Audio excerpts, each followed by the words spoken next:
General لامو نے پیغام لانے والے شخص کی باتوں کو غور سے سنا اور اسبات میں سر ہلانے لگا۔ اس کے چہرے اور اس کی آنکھوں سے بے پناہ فکر مندی جھلک رہی تھی۔ پیغام لانے والے شخص نے اسے جو کچھ بتایا تھا وہ ناقابل یقین صحیح، لیکن ایسا ہو چکا تھا۔ ٹھیک ہے، تم اب جا سکتے ہو، جنرل لامو نے خود پر قابو پاتے ہوئے کہا۔ پیغام رساں نے اسے سلیوٹ کیا اور وہ اسے دیکھتا رہا، حتیٰ کہ پیغام لانے والا دروازہ اپنے عقب میں بند کرتا ہوا نگاہ سے اوجھل ہو گیا۔ اس وقت جنرل لامو جس کمرے میں موجود تھا اس کے صرف 2 دروازے تھے اور کھڑکیاں بالکل نہیں تھی۔ مختلف دانتوں اور تیل کی بو محسوس ہو رہی تھی۔ ایک بستر اس کمرے میں موجود تھا جس کے قریب ہی ایک کرسی رکھی ہوئی تھی۔ دروازہ بند ہونے سے کمرے میں گھٹن کا احساس ہونے لگا۔ جنرل لامو پرانی قدروں کا پجاری تھا۔ یہی وجہ تھی کہ وہ جزیرہ فردوس اور لامازی لینڈ کے درمیان پرانی دشمنی کو ختم کر کے دوستانہ تعلقات استوار کرنے کے خلاف تھا۔ وہ اس ملک کو قوت بازو سے فتح کرنے کا قائل تھا۔ سیاست اور مصلحتوں سے اسے کوئی دلچسپی نہیں تھی۔ اس نے ایک جنرل کی حیثیت سے فوجوں کو علاقے تباہ کرتے، عورتوں کی عصمت دری کرتے اور قتل و غارت گری کا بازار گرم کرتے دیکھا تھا۔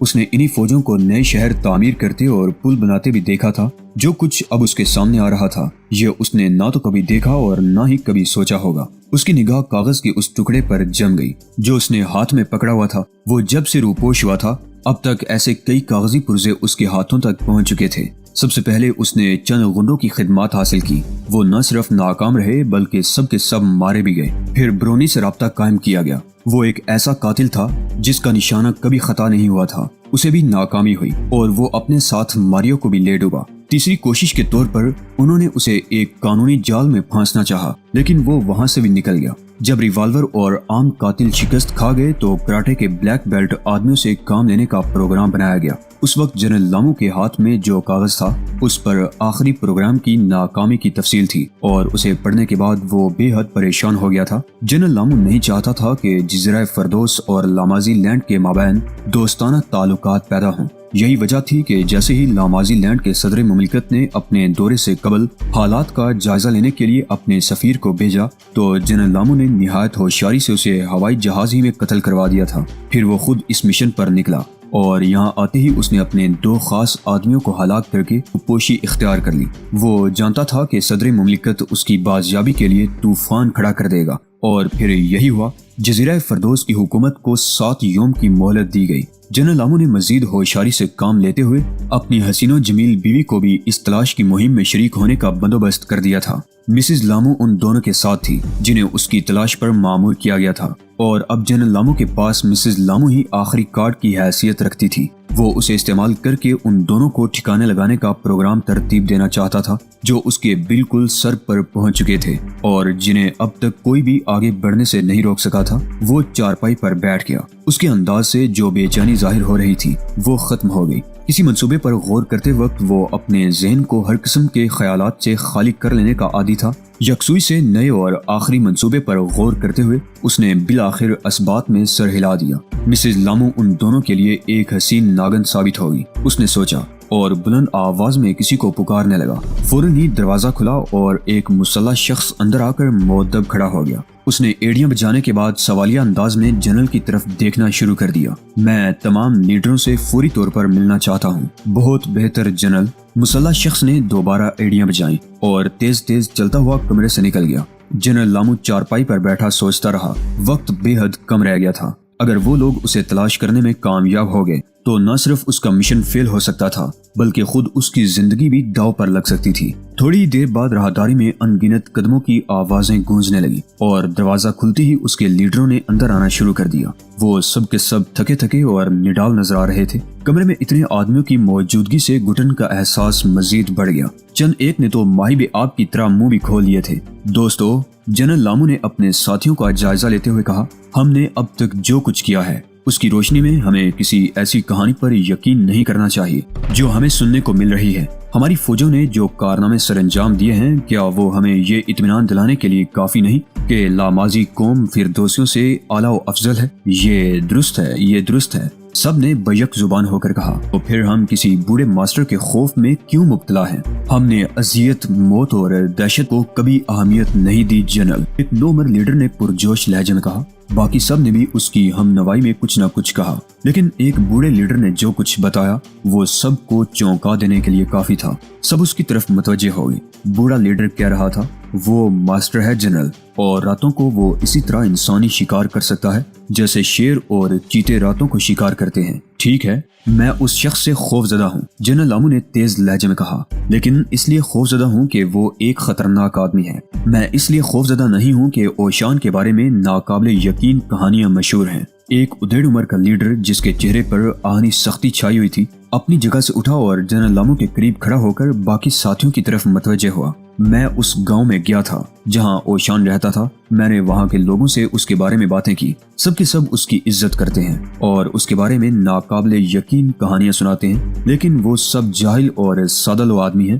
دیہاتی لوگوں کو ایسی کہانیوں پر یقین آ جاتا ہے۔ میں نے ان سے پوچھا کہ اس ماسٹر سے میں کہاں مل سکتا ہوں جو راتوں کو شیر اور چیتے کی طرح شکار کر سکتا ہے، تو انہوں نے مجھے یقین دلایا کہ ان کے گاؤں میں کوئی ایسا شخص موجود نہیں ہے۔ میں بے حد مطمئن ہونے کے بعد ہی وہاں سے واپس آیا ہوں۔ ایسی صورت میں ہم کسی ایسی کہانی پر کیسے یقین کر سکتے ہیں؟ کیا تم نے ان دہقانوں کو کچھ رقم دی تھی؟ بوڑھے لیڈر نے پوچھا۔ نہیں، انہیں رشوت دینے کی کیا ضرورت تھی؟ ادھیڑ عمر کا وہ شخص غصے میں بولا، میں وہاں ایک انقلابی لیڈر کی حیثیت سے گیا تھا، سٹاک ایکسچینج کا کوئی سودا نہیں کرنے گیا تھا۔ وہ لوگ دولت کے پجاری ہیں۔ بوڑھے لیڈر نے بڑے تحمل سے کہا، اگر تم نے انہیں کچھ رقم دے کر یہ سوال کیا ہوتا اور ان کا جواب تب بھی منفی میں ہوتا تو میں تمہاری بات پر اطمینان سے یقین کر سکتا تھا۔ لوگ کہانیوں کا پیچھا چھوڑ کر حقیقت کی طرف آؤ۔ جنرل لامو غرایا، وہ لوگ کہانی یہ کہتی ہے جنرل، بوڑھے لیڈر نے بھرائی ہوئی آواز میں کہا، گاؤں کا وہ ماسٹر ایک نوبر فردوسی کو اپنا علم منتقل کر دے گا۔ وہ اسے ایک ایسا شیر بنا دے گا جو راتوں کو درندوں کی طرح شکار کیا کرے گا، اور اس نوجوان کو جزیرہ فردوس میں وہی حیثیت حاصل ہو جائے گی جو بن میں دیوتاؤں کو حاصل ہے۔ اس نے یہ سب کچھ اتنے تاثر انگیز انداز میں کہا تھا، کمرے میں سناٹا چھا گیا۔ یوں لگتا تھا جیسے وہ بیٹھے بیٹھے سب کے سب پتھر کے بن گئے ہوں، اور جس شخص کے بارے میں تم کہہ رہے ہو کہ وہ راتوں کو درندوں کی طرح شکار کر سکتا ہے، موت اس کا مقدر بن چکی ہے۔ جنرل لامو نے پاؤں پٹک کر کہا، وہ میری اس چارپائی پر مردہ پڑا ہوگا، تب تمہیں اجازت دے دوں گا کہ تم اپنی مرضی سے اس لوک کہانی کو ذہن سے نکال دینا۔ اس کی لاش تم لوگوں کے رحم و کرم پر ہوگی۔ میں انقلاب لانا چاہتا ہوں، وہ تمام کہانیوں پر غالب آ جائے گا۔ اس بات نے ماحول میں سختی کا احساس کم کر دیا اور چند لیڈر ہنسنے لگے، لیکن وہ بوڑھا لیڈر اب بھی یوں بیٹھا تھا جیسے اسے سانپ سونگ گیا ہو۔ اس نے کمرے میں دوسروں کا طوفان بدتمیزی ختم کرنے پر بے پناہ متانت سے کہا، اوشان اپنے گاؤں سے غائب ہے اور وہ ایک نوجوان کے ساتھ ہے۔ لوگ کہانی اس حد تک تو سچی ہے جنرل، جس بوڑھے کا تم تذکرہ کرتے ہو وہ محض ایک ترجمان ہے، وہ وہی ماسٹر اوشان ہو سکتا ہے۔ احمق! جنرل لامو کا موڈ خراب ہو گیا۔ وہ ایک بوڑھا ہے، اس کی ٹانگیں پہلے ہی سے قبر میں لٹکی ہوئی ہیں اور تم اسے ماسٹر اوشان کہہ رہے ہو۔ بہرحال میں چاہتا ہوں کہ اس سلسلے میں غور کرو۔ سب چلے جائیں اور سوچیں، جنرل نے ہاتھ لہرا کر کہا، اور تم یہیں ٹھہرو۔ جنرل نے اسی بوڑھے کی طرف انگلی اٹھا دی جو ماسٹر اوشان کے خیالوں ہی سے دہشت زدہ ہو گیا تھا۔ سب لوگ کمرے سے رخصت ہو گئے۔ جنرل لامو نے دروازہ بند کر دیا اور واپس آ کر چارپائی پر بیٹھ گیا۔ وہ گہری سوچ میں ڈوبا ہوا تھا۔ بوڑھا لیڈر سوالیہ نگاہ سے اس کی طرف دیکھتا رہا۔ ٹھیک ہے، کچھ دیر بعد جنرل نے ایک طویل سانس لیتے ہوئے کہا، فرض کر لو کہ میں تمہاری اس کہانی کو اہمیت دینے لگا ہوں۔ ایسی صورت میں بتاؤ، کیا اس کہانی میں اس کی کسی کمزوری کا تذکرہ نہیں ہے؟ آپ واقعی ذہین ہیں جنرل۔ بوڑھے لیڈر نے پہلی بار اپنے جنرل کو تعریفی نگاہ سے دیکھتے ہوئے کہا، چاند کے گھٹنے بڑھنے سے اس کی قوتیں بھی متاثر ہو جاتی ہیں۔ جنرل کا چہرہ غصے کی زیادتی سے سرخ ہو گیا، لیکن وہ اس طوفان کو اپنے دل ہی دل میں دبا لینے میں کامیاب ہو گیا۔ وہ سوچ رہا تھا کہ اس قسم کی احمقانہ کہانیوں پر یقین کرنے والے لوگ اس کے ساتھی ہوں گے تو اسے کیا خواب کامیابی حاصل ہوگی۔ اس نے بولنا شروع کیا تو لہجے سے صاف پتہ چلتا تھا کہ وہ خود کو بمشکل قابو میں رکھے ہوئے نرمی سے بول رہا تھا۔ اس کے علاوہ کوئی کمزوری میرے دوست؟ اس نے پوچھا۔ جی ہاں، ایک اور کمزوری ہے۔ میں پوچھتا ہوں اس پر کیسے قابو پایا جا سکتا ہے؟ صرف اور صرف زہر، بوڑھے نے محتاط انداز میں کہا، لیکن زہر پر کبھی اعتماد نہیں کرنا چاہیے۔ اس کا جسم بے حد عجیب خصوصیات کا حامل ہے، ممکن ہے وہ بر وقت زہر کو زائل کرنے میں کامیاب ہو جائے، اس لیے میرا مشورہ ہے کہ پہلے اسے زہر دیا جائے اور اس کے بعد چاقو یا ریوالور سے اسے ہلاک کر دیا جائے۔ زہر؟ تم نے زہر ہی کہا ہے نا؟ جنرل نے چونک کر پوچھا۔ جی ہاں، زہر، بوڑھے نے جواب دیا۔ ٹھیک ہے، اس پر زہر ہی آزمایا جائے گا۔ کیا آپ کے پاس اسے زہر دینے کا کوئی ذریعہ ہے جنرل؟ اس سے پہلے کہ جنرل لامو کوئی جواب دیتا دروازے پر دستک ہوئی اور ایک پیغام رساں اندر آ گیا۔ اس نے کاغذ کا ایک پرزہ جنرل لامو کی طرف بڑھا دیا جسے لے کر وہ فوراً ہی پڑھنے لگا۔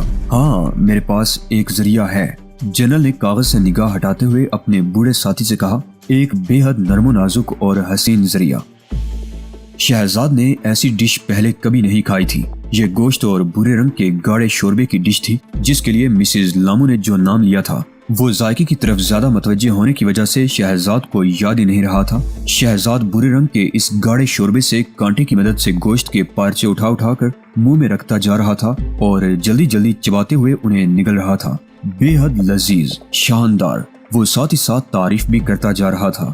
واقعی مزہ آ گیا۔ وہ اس کے سامنے والی کرسی پر خاموش بیٹھی اسے کھاتے ہوئے دیکھ رہی تھی۔ اس کے چہرے پر کوئی تاثر نہیں تھا۔ سفید میز پوش سے ڈھکی ہوئی تھی۔ میز پر اس سالن کی صرف ایک ہی ڈش رکھی ہوئی تھی۔ مسز لامو نے کھانے میں شہزاد کا ساتھ نہیں دیا کیونکہ ریستوران میں داخل ہونے کے بعد وہ فوراً ہی باتھ روم گئی تھی جہاں اسے ایک لامازی بڑھیا نے صورتحال سے آگاہ کر دیا تھا۔ واپس آنے کے بعد اس نے میدے میں گرانی کا بہانہ کر کے کھانے سے انکار کر دیا، حالانکہ وہ باتھ روم جانے سے پہلے آرڈر دے کر گئی تھی۔ گزشتہ روز کراٹے کلب میں جو کچھ بھی ہوا تھا اس کے سلسلے میں مسز لامو نے رات تنہائی کے لطیف لمحوں میں ایسے سوالات کیے تھے جن سے غالباً شہزاد کو یہ تاثر دینے کی کوشش کی گئی تھی کہ وہ سب کچھ محض اتفاق ہی تھا۔ شہزاد نے اسے باتوں پر آمادہ پایا تو خود بھی بعض سوالات کیے جن کے جواب میں مسز لامو نے بڑی معصومیت سے کہہ دیا کہ اب تک جنرل لامو کو اغوا کرنے والوں نے اس سے کوئی رابطہ قائم نہیں کیا اور نہ ہی اس نے اس سرخ کتاب کے بارے میں کوئی حامی بھری، گویا وہ کسی ایسی کتاب کی موجودگی ہی سے بے خبر تھی۔ تنہائی کے ان لمحوں میں اس نے اپنی نسوانیت کا جو مظاہرہ کیا تھا وہ بے حد انوکھا اور بے انتہا پر لطف تھا، اس لیے شہزاد نے ان سب باتوں کو فضول قرار دیتے ہوئے ذہن سے نکال دیا۔ یہی وجہ تھی کہ وہ اس کے ساتھ یہ لامازی ڈش کھانے کے لیے ایک لامازی طرز کے ہوٹل میں آنے کے لیے آمادہ بھی ہو گیا تھا۔ مسز لامو کے انداز سے شہزاد کو یہ بات تو محسوس ہو گئی تھی کہ کوئی نہ کوئی گڑبڑ ضرور ہے، لیکن چونکہ وہ ابھی تک اس سلسلے میں کوئی حتمی رائے قائم نہیں کر سکا تھا اس لیے کھانے کی طرف بھرپور توجہ دیتے ہوئے وہ صرف یہی توقع کرتا رہا کہ دیکھیں اس لامازی طرز کے ریستوران کی دیواروں سے کیا برآمد ہوتا ہے۔ بار بار اس کے ذہن میں اوشان کے یہ الفاظ بھی گھوم رہے تھے کہ عورت کی بنیادی فطرت دھوکے بازی سے بنی ہوئی ہے۔ اس پر شہزاد نے ایک سوال کیا تھا، اوشان، ماں کے بارے میں تمہارا کیا نظریہ ہے؟ کیا مائیں عورتیں نہیں ہوتی یا ماں بننے کے بعد عورت کی دھوکہ دینے والی فطرت بدل جاتی ہے؟ اس کی مثال ایسی ہی ہے شہزاد، اوشان نے بڑی محبت سے سمجھایا تھا۔ کئی ایسے سانپ بھی تو دنیا میں پائے جاتے ہیں جو ہرگز نہیں ڈستے۔ یہ کہہ کر وہ اپنی مخصوص ہی کے انداز میں ہنس پڑا۔ اسے چونکہ لامازیوں پر قطعاً اعتماد نہیں تھا اس لیے جیسے ہی شہزاد کے آرڈر کی ڈش میز پر پہنچی وہ اپنی مرضی کی ڈش اپنے سامنے بنوانے کے لیے کچن کی طرف چلا گیا، حالانکہ ویٹر نے اس سلسلے میں احتجاج بھی کیا تھا۔ مجھے خوشی ہے کہ ہماری یہ مخصوص ڈش تمہیں بے حد پسند آئی، مسز لامو نے کہا۔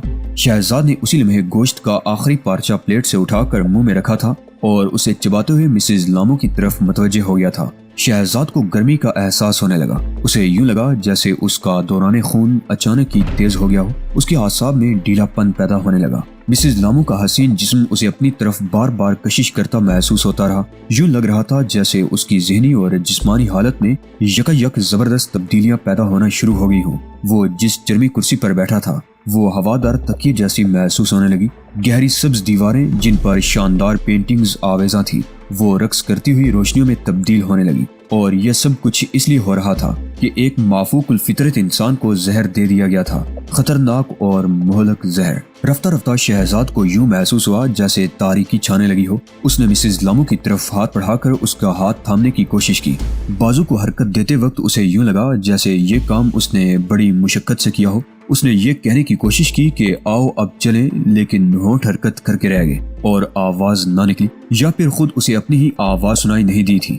وہ یقین سے نہیں کہہ سکتا تھا کہ مسز لامو کے ہاتھ کو چھونے میں کامیابی ہو گیا یا نہیں، کیونکہ اچانک ہی وہ خود کو ایک ایسی تاریک جگہ گرتا محسوس کرنے لگا جو بہت گہری تھی، اور یوں گرنے کے احساس میں مبتلا ہو کر اس نے دھندلائی ہوئی آنکھوں سے گرد و پیش بیٹھے ہوئے لوگوں کو اپنے چاروں طرف تیزی سے گھومتے دیکھا، اور جب اسے صحیح معنوں میں کسی گڑبڑ کا احساس ہوا تو اس کے سینے میں آگ سی لگ چکی تھی، اور اس نے جو گوشت بڑے چٹخارے لے کر کھایا تھا وہ رفتہ رفتہ سینے سے اوپر حلق کی طرف اٹھنے لگا۔ حلق سے یہ سب کچھ اس کے منہ میں واپس آ گیا اور وہ میز کا کونا تھامنے کی کوشش میں ماتھے کے بل سفید میز پوش پر گر گیا۔ ادھر باورچی اوشان کی باتوں سے بدمزہ ہو کر اسے بار بار کچن سے نکل جانے کے لیے کہہ رہا تھا، لیکن جب بوڑھا ماسٹر ٹس سے مس نہ ہوا تو اس نے اوشان کی ہدایات کے مطابق ڈش تیار کر دی، جیسے باہر کے ریستوران میں یکایک خاموشی چھا گئی ہو۔ اس نے ایک لمحے کے لیے آنکھیں بند کر لی اور شدید خطرے کے احساس سے وہ تیزی کے ساتھ دروازے کی طرف بڑھ گیا۔ جھولنے والے دروازے سے نکلتے وقت اسے اندازہ ہو گیا کہ ریستوران خالی ہو چکا ہے۔ اسے کچن میں گئے 15 منٹ ہو گئے تھے۔ اتنی سی دیر میں پورا ریستوران ان گاہکوں سے خالی نہیں ہو سکتا تھا، لیکن اسے باقی گاہکوں سے کوئی دلچسپی نہیں تھی۔ اس کی آنکھیں تو شہزاد اور مسز لامو کو ڈھونڈ رہی تھی، جن کا ریستوران میں کہیں نام و نشان تک نہیں تھا۔ کیا شہزاد مجھے یوں چھوڑ کر بھی جا سکتا ہے؟ اوشان کے ذہن میں سب سے پہلا خیال یہی پیدا ہوا۔ یہ سوچتے ہوئے اسے کچھ افسوس بھی ہوا، کیونکہ وہ نئی نسل کے ان نوجوانوں سے یوں ہی نالاں تھا۔ لیکن پھر اسے یاد آیا کہ شہزاد اور کسی عام نوجوان میں بہت فرق ہے۔ شہزاد کسی عورت کے ساتھ تنہائی کے لمحات گزارنے کے لیے اسے چھوڑ کر نہیں جا سکتا۔ وہ آہستہ آہستہ اس میز کی طرف بڑھ گیا جس پر شہزاد اور مسز لامو دونوں کو بیٹھے چھوڑ گیا تھا۔ کچھ آگے بڑھنے سے پہلے ہی اس کی غیر معمولی حیثیات نے اسے چونک پڑنے پر مجبور کر دیا۔ کوئی نہ کوئی گڑبڑ ضرور تھی۔ اسے پورے حال میں بے چینی کی لہریں سی دوڑتی محسوس ہونے لگی۔ وہ مزید آگے بڑھا۔ جیسے جیسے وہ آگے بڑھ رہا تھا، بے چینی کی ان غیر مرئی لہروں کے احساس میں شدت پیدا ہوتی جا رہی تھی۔ اس سے پہلے کہ وہ میز کے قریب پہنچ جاتا، اچانک ہی ویٹر اس کے اور میز کے درمیان آ کھڑا ہوا، جس نے اسے کچن میں جانے سے روکنے کی کوشش کی تھی۔ اس نے ویٹر کے کندھے پر ہاتھ رکھا اور ایک جھٹکے سے ہاتھ کھینچا تو ویٹر نہ صرف ایک کرسی پر گر گیا بلکہ اس کا کندھا بھی ٹوٹ گیا تھا۔ ویٹر جیسے ہی اس کے سامنے سے ہٹا، اوشان نے وہ برے رنگ کا بڑا سا ڈبہ میز پر دیکھ لیا جو میز پوش پر شہزاد کی کرسی کے سامنے بنا ہوا تھا۔ اوشان نے نتھریں سکیڑ لیے۔ کسی نے کیا کی تھی؟ کس لیے؟ شہزاد نے؟ ناممکن، ایسا نہیں ہو سکتا۔ یہ سوال و جواب خود بخود اوشان کے ذہن میں تیزی سے پیدا ہونے لگے۔ اس نے کرسی پر نڈال بیٹھے ویٹر کی طرف دیکھا اور اس سے شہزاد کے بارے میں پوچھا۔ ویٹر نے سر کو نفی میں جنبش دیتے ہوئے بتایا اسے نہیں معلوم کہ شہزاد کہاں گیا ہے۔